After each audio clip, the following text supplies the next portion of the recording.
Hey everyone, welcome back. Is Crunchyroll crashing the second you tap the icon or closing itself before your queue even loads? Here's the fix. Straight from Crunchyroll's own support guidance.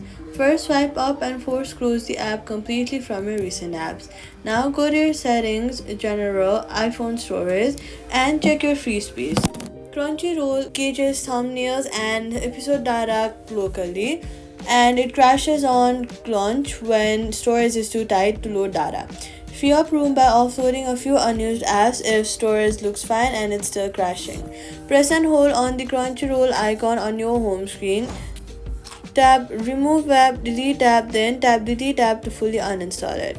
Go to your app store, search for Crunchyroll, and then reinstall it completely fresh. After reinstalling it freshly, go to your settings, go to general, go to software update, and install any pending iOS updates since Crunchyroll's own support page confirms crash reports are far more common on outdated iOS version.